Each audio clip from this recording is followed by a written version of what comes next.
నేను ఇప్పుడే మన బాంబే నుంచి బయటకు వెళ్ళాను, హోటల్ నుంచి వెళ్ళి. ఇప్పుడు దాదర్ రైల్వే స్టేషన్ దగ్గర ఉన్నా. ఇది కొంచెం ట్రాఫిక్ ఎక్కువ ఉన్నది. ఇది పెద్ద ట్రాఫిక్ ఉన్నది. ఇగో ఇక్కడ చూడండి, ఇగో దాదర్ రైల్వే స్టేషన్. ఇగో చూడండి, ఇగో దాదర్ రైల్వే స్టేషన్. ఇక్కడ ఇగో ఇక్కడ దాడుతున్నా. చాలా ట్రాఫిక్ ఉన్నది. ఇవాళ ఏం వారం? ఇవాళ ఏం వారం? ఆదివారం. అదే ఆదివారం కూడా ఇంత ట్రాఫిక్ ఉంది. ఇగో చూడండి, ఇక్కడ దాదర్ రైల్వే స్టేషన్ దాడుతున్న బ్రిడ్జ్ ఉంటది. ఆ బ్రిడ్జ్ పక్క పండి జనం. ఇక చూడండి, అటు చూడండి, ఇగో ఒకసారి చూడండి, ఇది చూడండి. ఇగో మీరంతా చూసుకుంటుండండి. ట్రాఫిక్ కూడా ఇవాళ కొంచెం ఎందుకు వెళ్తారో బయటికి. రోజు జాబ్ చేస్తారు కదా, ఈ ఒక్కరు అన్నా అటు తిరుగుదామని చూస్తా ఉన్నారు వీళ్ళు. అది మన వీళ్ళు చూడండి, అగో నడుస్తున్నారు చూడండి మీదికి వెళ్ళి.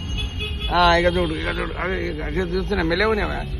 అది వీళ్ళకి తెలుగు రాదు. ఇక్కడ మనం దెంగిన వాళ్ళు నవ్వుకుంటూ పోతుంది. అది తెలియవలసి ఉంటే అన్న ఏంది అంటే కథం అయిపోతుంది. ఇది సినిమాలో కూడా ఇదే పెడతారు. ఓసారి అని తిడితే బాబు మోహన్ గాళ్ళను వీళ్ళని ఒకసారి పెట్టి అది ఇచ్చింది అనుకో, అన్న నేను కూడా అన్నాడు అనుకో, అన్న నాకు సిలరీ అన్నాడు అనుకో, అప్పుడు ఏమవుతుంది? వీళ్ళు నవ్వుకుంటూ పోతారు. ఇక్కడగా అది పొజిషన్ ఉంది. ఒక్కొక్కరు ఇక్కడ వెళ్ళి ఇప్పుడు 4 గంటలకు ఫ్లైట్ ఉంది. ఇంకా వెళ్ళి మెల్లమెల్లగా వస్తాం. నేను ఇంకొక పెద్ద మనిషి వచ్చిండు. ఆ పెద్ద మనిషి బయట కనిపించాడు. ఇది సంగతి ఉన్నది. మన కొంతమంది పెద్ద మనుషులు బయట కనిపించారు, మంచిగా తిరుగుతూ అంటారు అటు ఇటు. కానీ సరే, నేను ఇక మళ్ళా ఎయిర్పోర్ట్ వెనక మాట్లాడతా. ఇక్కడ మన పెద్దలు గౌరవనీయులందరూ మనోళ్ళు, హిందూ సమాజం సంబంధించిన వాళ్ళు. ఈరోజు మేము బట్టలు ఉన్నక్కడ ఒక ముస్లిం సోదరు కనిపించిండు. సార్ మేము ఏ పార్టీ కాదు సార్, నాది భారతదేశం సార్. మేము అట్లా అనుకోవద్దు సార్. నా దానిలో బట్టలు కొనమంటే కొన్నా కూడా బాగా రెస్పెక్ట్ ఇచ్చిండు. మంచి చా పోసిండు, గౌరవంగా కూర్చుని పెట్టిండు. అంటే మన దేశంలో ఉన్న ముస్లింస్, ఇంద్రసంలో ఉన్న ముస్లింస్ మారిపోయిండ్రు. కొన్ని రోజులు బతికితే చాలు అన్న కాడికి వచ్చారు. ఈ పొలిటీషియన్ వాళ్ళు ఇటు బంగ్లాదేశ్ వాళ్ళను, మయన్మార్ మన ఉన్నది కదా సూర్పనక్క, ఆ సూర్పనక్కకి ఎలక్షన్ నెక్స్ట్ మార్చిలో ఉంటాయి. దానిపైన కూడా అయిపోతుంది. ఆమె అందరికి ఐడి కార్డులు ఇచ్చి మన దేశాన్ని నాశనం చేస్తారు. అటువంటి వాళ్ళు మన దేశం విచ్ఛిన్న శక్తులు.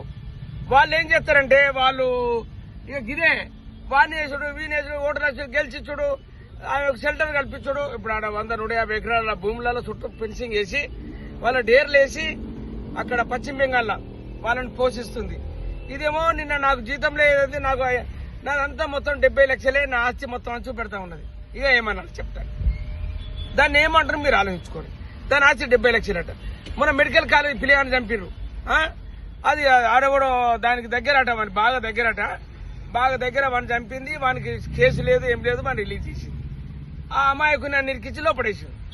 వాళ్ళు ఎంత అరాచకం చెప్తారో మీరు బంగ్లాదేశ్ లో చూడండి, మన వెస్ట్ బెంగాల్లో. ఇక బంగ్లాదేశ్ వెస్ట్ బెంగాల్ ఒకటే. ఎందుకంటే వాళ్ళు చేసిన ద్రోహం వీళ్ళు చేస్తా ఉన్నారు. అది ఆలోచించుకోండి చెప్తున్నాను. జై శ్రీరామ్, జై హనుమాన్, భారత్ మాతాకు జై, జై గోమాత, జై గోమాత, జై గోమాత.